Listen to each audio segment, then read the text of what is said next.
عقیدہ، رسول اللہ صلی اللہ علیہ وسلم کے 10 چچا، 10 میں سے صرف 2 نے کلمہ پڑھا.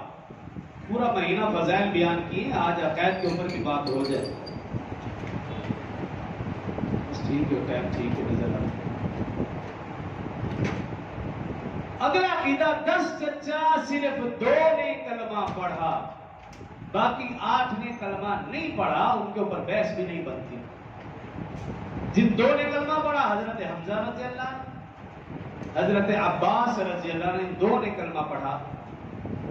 اور حضرت حمزہ رضی اللہ عنہ غزوہ احد میں شہید ہوئے، اور رسول اللہ صلی اللہ علیہ وسلم نے حضرت حمزہ رضی اللہ عنہ کو سید الشہداء کا خطاب دیا. رسول اللہ صلی اللہ علیہ وسلم کی 5 پھوپھیاں، صرف 1 نے کلمہ پڑھا، حضرت صفیہ رضی اللہ عنہا نے. باقی 4 پھوپھیوں نے کلمہ نہیں پڑھا. یہ ہمیں پتہ ہونا چاہیے، ہمارے عقائد میں شامل ہے.